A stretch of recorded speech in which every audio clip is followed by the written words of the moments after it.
Are inverse composition S inverse.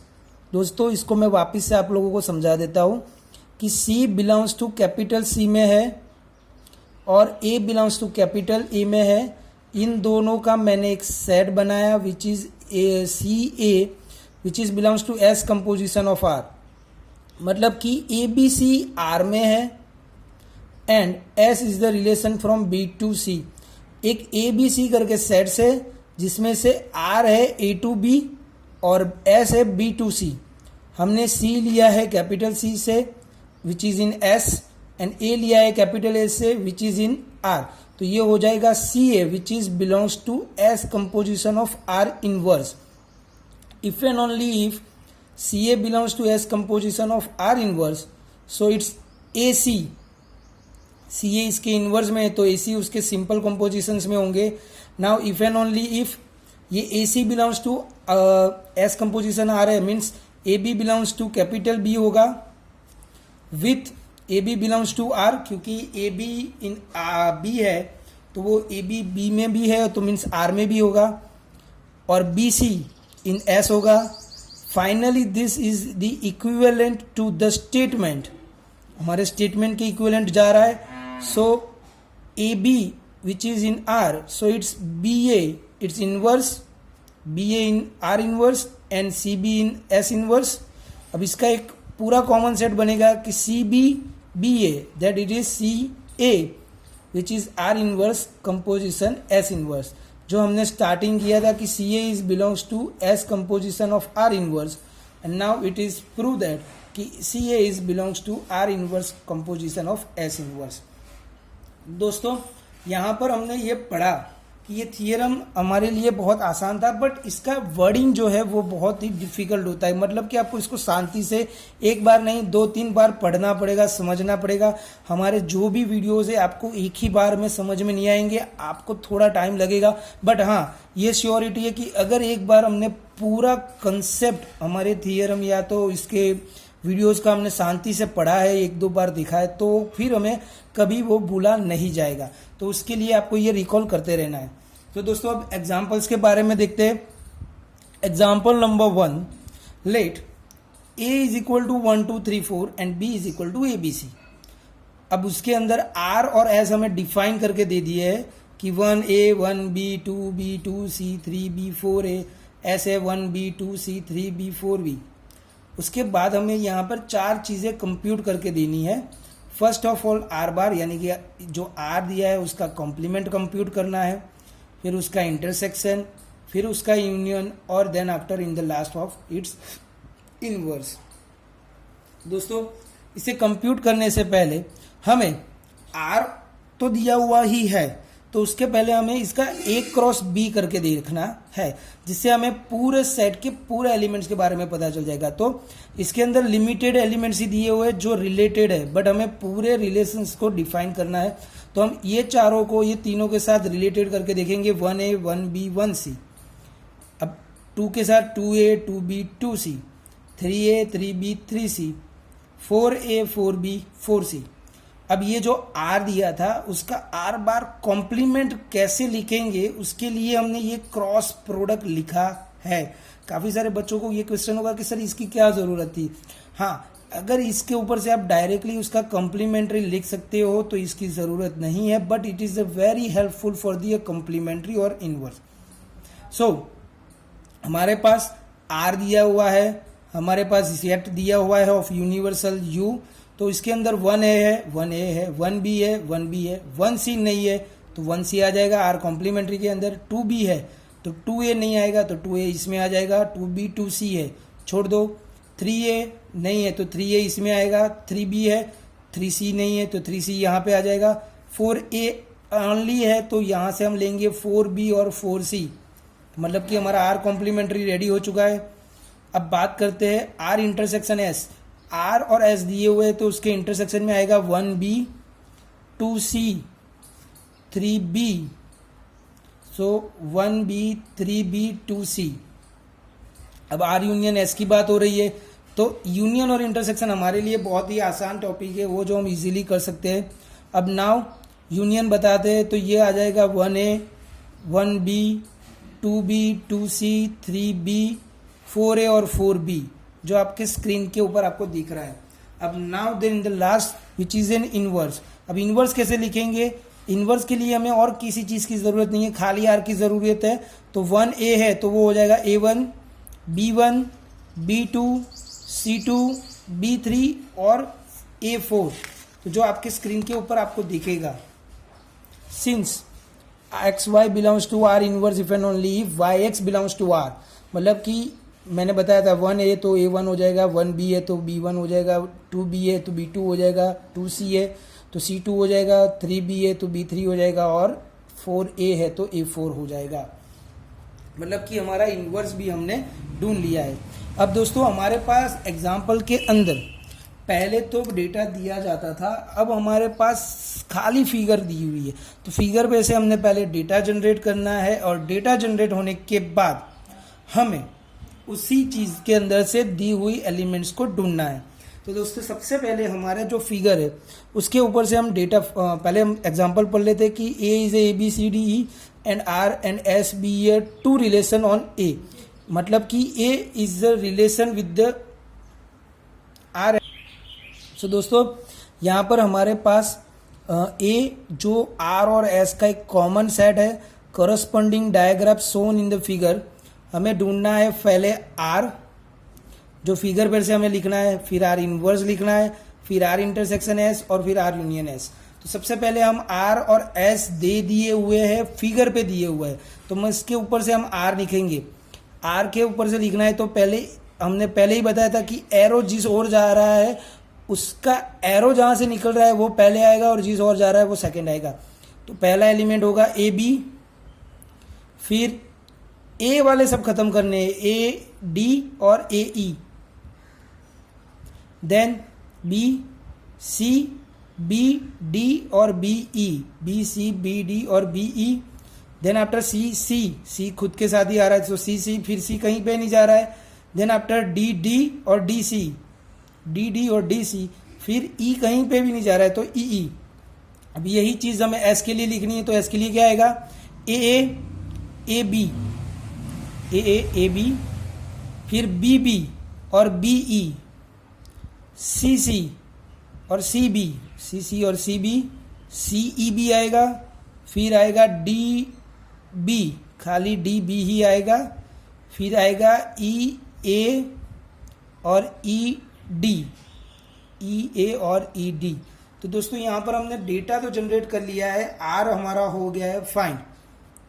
अब यहाँ पर आपके दिमाग में ये हो रहा है कि सर ये फाइंड A क्रॉस A बार क्या लिखा है? तो जैसे हमने आगे के एग्जाम्पल में देखा था कि A क्रॉस B करके हमने जनरल डेटा लिखा था, वैसे यहाँ पर ये लाइन अलग है कि first of all find A cross A और R।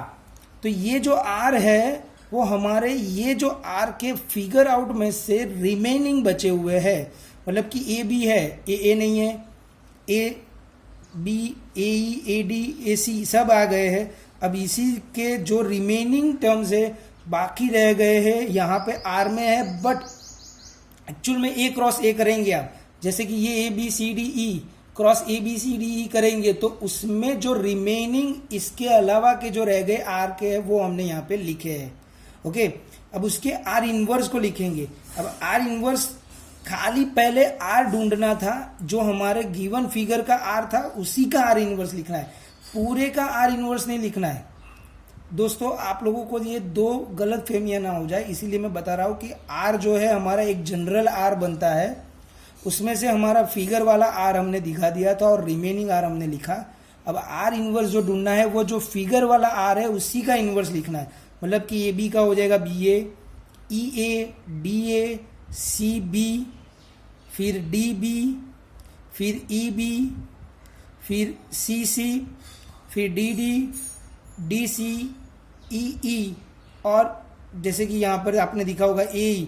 थोड़े नंबर्स या तो थोड़े डेटास लिखने में आगे पीछे हो चुके हैं, बट अगर आप इसको खुद भी अगर प्रैक्टिस करोगे एक रफ पेज के अंदर लिखकर तो यही सेम टू सेम डेटा आपको मिलेगा। अब R हो गया, R इनवर्स हो गया, R इंटरसेक्शन S।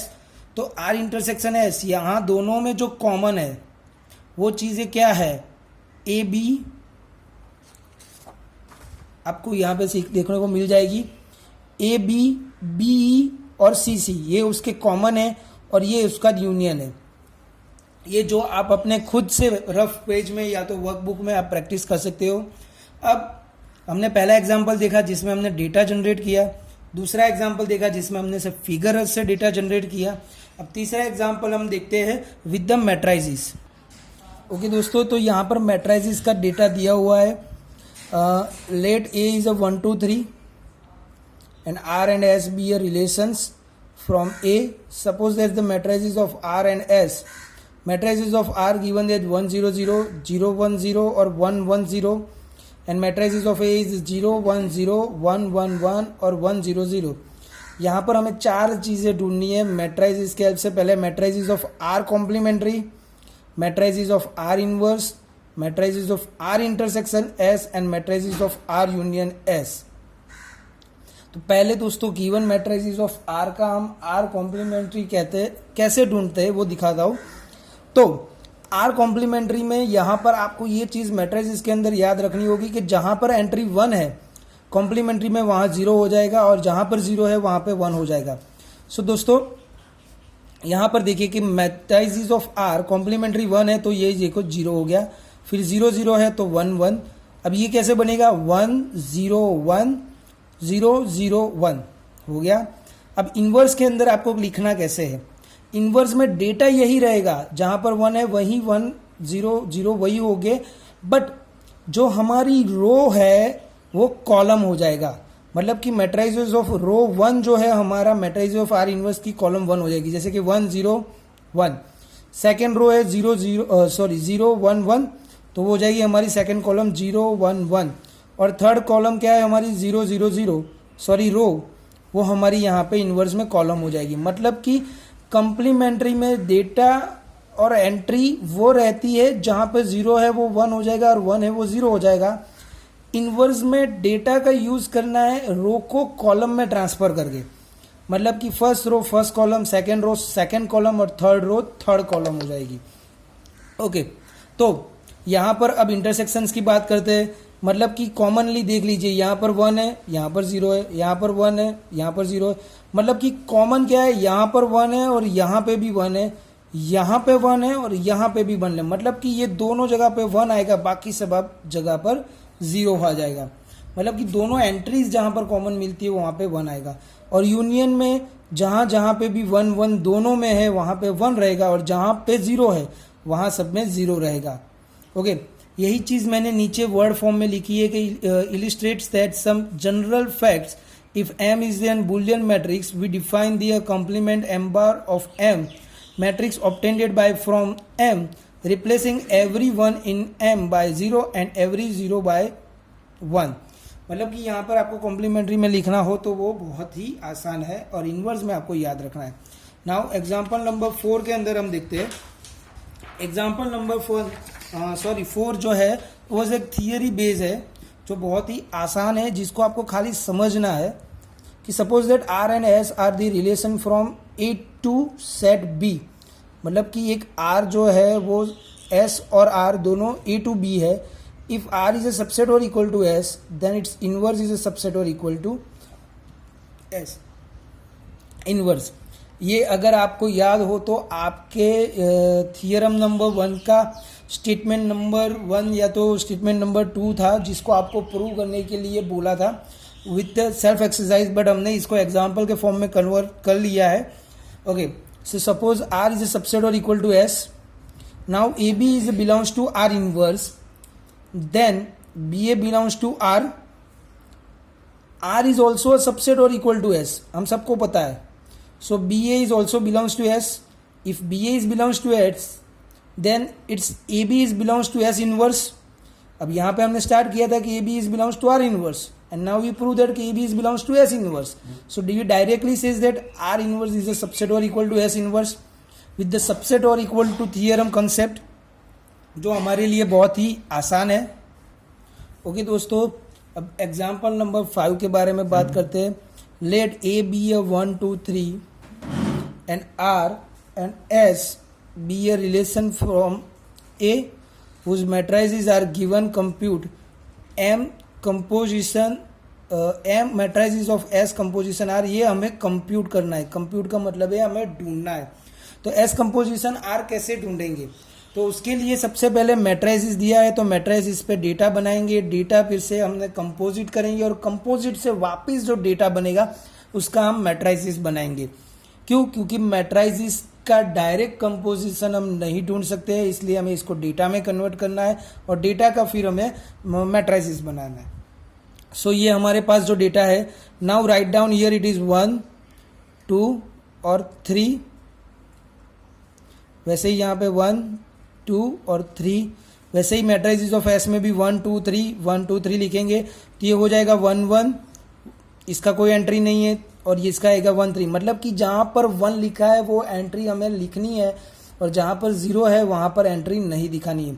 तो 1 1 1 3 2 1 2 2 2 3 दिख रहा होगा आप लोगों को, एंड 3 2, बाकी दोनों जगह पे 0 है। ऐसे ही यहाँ पे आएगा यस 1 1, फिर कोई नहीं है, फिर 2 2 2 3 3 1 3 3। अब यहाँ पर कंपोजिट कैसे बनाएंगे? तो कंपोजिट कैसे बनाना है कि एस कंपोजिट आर लिखना है। तो मतलब कि पहले आर के एलिमेंट लिखेंगे, फिर एस के एलिमेंट लिखेंगे, फिर उसका एस कंपोजिशन आर आएगा। तो आपको ये कैसे लिखना है? तो जैसे कि जस्ट फॉर एग्जांपल ये 1 1 लिखा, तो 1 1, अब ये 1 जो खत्म हो रहा है वैसे ही एस के अंदर 1 1 से स्टार्ट होते हुए उतने कितने एलिमेंट है उसका कंपोजिशन बनेगा। तो यहाँ पर एक ही है 1 1 और 1 1, so 1 1 belongs to R, 1 1 belongs to S. तो इसका आएगा 1 से 1 1 से 1, सो पूरा आएगा 1 से 1 belongs to S composition R. फिर ये आ गया 1 से 3, तो 1 से 3 3 खत्म हो रहा है और 3 से स्टार्ट होते हुए यहाँ पर 2 है, 3 1 और 3 3। तो 1 से 3 और 3 से 1 पहले ये लिखेंगे, सो 1 से 3 3 से 1, तो इसका क्या बनेगा 1 से 3 3 से 1 1 1। ओके, सो दोस्तों अब आएगा 1 1 1 3 3। तो दोस्तों यहाँ पर ये 1 3 क्या आ गया 3 3।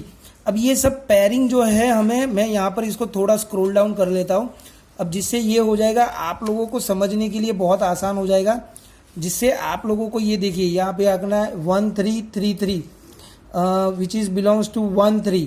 क्यों? क्योंकि 1 3 3 3, तो 1 3। अब इसको मैं वापस इसलिए ला रहा हूँ ये पेज को, क्योंकि यहाँ पर आप लोगों को पता चले कि वैसे ही 2 1, तो 1 1 में आएगा, उसके साथ बाकी कोई नहीं है। फिर 2 2 के लिए आएगा 2 2 और 2 3, फिर 3 2 के लिए आएगा 2 3 के लिए आएगा 2 3 3 1 और 2 3 3 3। 3 2 के लिए 2 आएंगे 3 2 2 2 और 3 2 2 3, जो आप लोगों को दिख रहा है। तो ये सब कंपोजिशंस मैंने पहले आपको बोल दिए, अब यहाँ पर लिखे हुए हैं। अब ये कंपोजिशंस बनेंगे कैसे? जैसे कि 2 1 1 1, तो बनेगा 2 1 2 2 2 2, तो ये हो जाएगा 2 2 2 2 2 3, तो ये 2 2 पे खत्म हुआ, फिर ये 2 2 से चालू हो गया 3 पे खत्म हुआ, तो ये हो गया 2 3। तो ऐसे पूरे कंपोजिशंस जो बने हैं उसका एक पूरा सेट बनेगा। अब ये जो सभी सेट्स थे उन सब का हमने एक पूरा सेट लिखा है। अब उसी सेट के ऊपर से यहाँ पे 1 2 3 1 2 3, इसके हिसाब से यहाँ पे प्रेजेंट डालनी है 1 1, यानी कि यहाँ पे 1 1 3, तो यहाँ पे 1 2 1, तो यहाँ पे 1 2 2, तो यहाँ पर 1 2 3, तो यहाँ पर 1 3 2 और 3 3, तो यहाँ पे 0 रहेगा, बाकी सब जगह पे 1 1 रहेगा। अब यही चीज़ एग्जाम्पल नंबर 6 ये आप लोगों के स्क्रीन के ऊपर है। ये मैं आपको जस्ट फॉर दी होमवर्क दे रहा हूँ, आप लोगों के लिए ये पहली बार होगा कि आपको किसी ने ऑनलाइन होमवर्क दिया है, बट ये यहाँ पर ज़रूरी है कि आपको ये लेट ए बिलोंग्स टू जो 1 2 3 4 4 एलिमेंट्स दिए हुए, आर और एस का एक रिलेशन दिया हुआ है। तो यहाँ पर आपको 3 चीज़ें ढूंढनी है, R composition of S, S composition of R और एस कंपोजिशन ऑफ एस। ये चीज़ हम जानते थे कि एस कंपोजिशन आर में क्या आएगा, पहले आर के एलिमेंट फिर एस के एलिमेंट फिर आर एस के बनेंगे एस कंपोजिशन आर।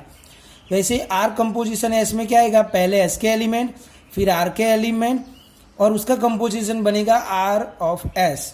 अब एस कंपोजिशन एस में आएंगे, दोनों साइड एस एस के ही कंपोजिशंस बनेंगे और उसके एलिमेंट्स जो होंगे वो सभी एलिमेंट्स आपको खाली दिखाने हैं, ना तो मैट्राइसिस फॉर्म में और ना तो फिगर फॉर्म में, खाली आपको दिखाने हैं। और फिर आपके पास होमवर्क में 2 और ये क्वेश्चन आएंगे कि ये देखिए आर कंपोजिशन ऑफ एस, जो भी एलिमेंट्स बनेंगे उसका आप इसी तरह से जैसे आर लिखा है वैसे, जैसे मैंने ये देखो एस कंपोजिशन ऑफ आर करके पूरा सेट लिखा है, वैसे ही आप R composition of S, S composition of R और एस कंपोजिशन ऑफ एस का एक सेट लिख लीजिएगा। उसके ऊपर से आपको यहाँ पर 2 चीजें पूछी हुई है कि क्या आर कंपोजिशन ऑफ एस में 4-3 आ रहा है, क्या 1-1 आर कंपोजिशन ऑफ एस में आ रहा है। तो ये दोनों के आंसर आपको खुद निकालने हैं। ये एग्जाम्पल नंबर 5 आप एक बार फिर से रिमाइंड करके देख लेना, उससे आपको पता चल जाएगा कि ये पूरा एग्जाम्पल नंबर 6 होमवर्क में कैसे करना है।